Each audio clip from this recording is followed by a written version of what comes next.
if you show someone their future, they have no future. You take away the mystery, you take away hope.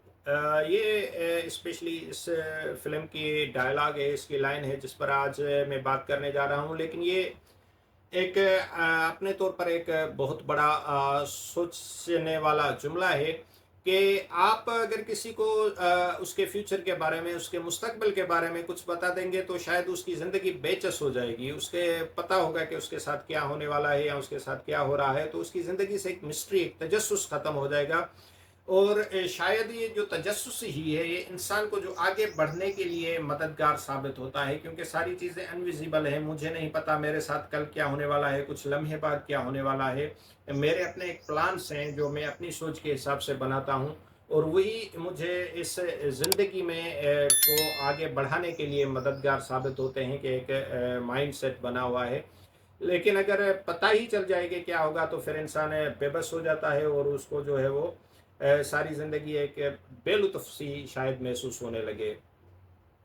تو آج کی جو movie جو میں آپ دوستوں کے ساتھ ڈسکس کر رہا ہوں، آلدو یہ بہت پرانی فلم ہے، 2003 میں ریلیز ہوئی تھی. 22-23 برس اس کو ریلیز ہوئے گزر چکے ہیں. لیکن کیونکہ یہ فلم بہت انٹرسٹنگ ہے تو میرا یہی ہے کہ جو فلمیں میں نے دیکھی ہیں مجھے اچھی لگی ہیں تو میں اس چینل پر اپنے دوستوں کے ساتھ بھی شیئر کروں اور ان کی بھی رائے لوں کہ وہ ان ساری چیزوں کے بارے میں کیا سوچتے ہیں. تو یہ جو ڈائلاگ ہے دیکھا جائے تو یہ پوری فلم اسی طرح اسی ڈائلاگ پر انحصار کرتی ہے. ایسا کیوں؟ تو یہ آپ کو آدھی فلم گزر جانے کے بعد بھی پتہ نہیں چلے گا. کہتے ہیں نا کہ جو تجسس ہے وہی سب کچھ ہے. تو فلم کے بارے میں کچھ بتاتا چلوں کہ یہ film hack engineer Michael Jenks کے گرد گھومتی ہے جو کمپنیز کے لیے ٹیکنالوجی بیسڈ ایڈز بناتا ہے. کمپنی اس کے لیے بھاری بھرکم قیمتیں تو دیتی ہے مگر ساتھ ساتھ قیمت وصول بھی کرتی ہے، اور یہ قیمت ہوتی ہے مائیکل کے ذہن سے اس کمپنی کے ایڈز کے آئیڈیاز یا میموری کہہ لیں مٹا دی جاتی ہیں، جس کی وجہ سے کوئی اور میموری لے لیتی ہے. تو اس کے چلتے مائک کو اس کا دوست ہے جیمز ریتھرڈ اپنی ٹیکنالوجی کمپنی جس کا وہ سی ای او ہوتا ہے کے لیے ایک پروجیکٹ پر 3 سال کے لیے کام کرنے کی آفر کرتا ہے، جسے مائک ہچکچاتے ہوئے قبول تو کر لیتا ہے. جب جمی مائک کو اپنی کمپنی ایل کام لاتا ہے تو وہاں وہ بایولوجسٹ ڈاکٹر ریچل پورٹر کو دیکھتا ہے جس سے وہ پہلے ہی جمی کے گھر میں پسند کر چکا تھا. اور یہاں پر مائی کی جو ہے وہ ہچکچاہٹ، ہیزیٹیشن ہے وہ ختم ہو جاتی ہے اور وہ خوشی خوشی اس پروجیکٹ پر کام کرنے کے لیے راضی ہو جاتا ہے.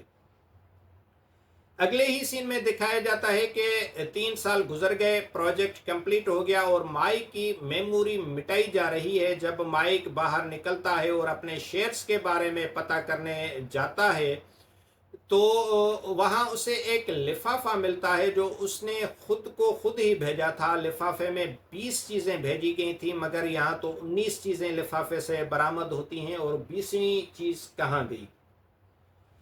یہاں سے نکلتے مائی کو ایف بی آئی پکڑ لے جاتی ہے، اور ایف بی آئی اس کی میموری چیک کرتی ہے مگر سب بلینک ہوتا ہے، انہیں کچھ نہیں ملتا.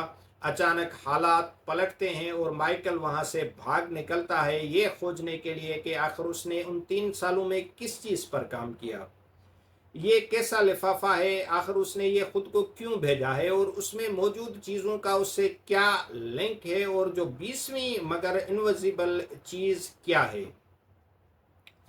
کیا ان 3 سالوں کا راز اس 20ویں چیز کے اندر موجود ہے؟ اس کو خود کے مرنے کا خواب بار بار کیوں آتا ہے؟ کڑی سے کڑی ملتی چلی جاتی ہے جس کے دوران ایک اچھا ایکشن بھی دیکھنے کو ملتا ہے. تو میں بھی آپ کا یہ تجسس ختم کرنا نہیں چاہوں گا. اگر آپ کو اس لفافے اور 20ویں چیز کی مسٹری کو سمجھنا ہے تو یہ فلم آپ کے لیے موجود ہے، اور بین ایلفیک، اوما تھرمین، ایرن ہیکٹ کی شاندار اداکاری بھی اس میں دیکھ سکتے ہیں. بہت انٹرسٹنگ، پر لطف اور فل آف انٹرٹینمنٹ ایک اسٹوری ہے. اس کو دیکھیں، اس کو انجوائے کریں، اس سے لطف اندوز ہوں. اگر آپ نے دیکھ چکے ہیں تو اپنی رائے سے ضرور آگاہ کیجیے گا. Thank you very much.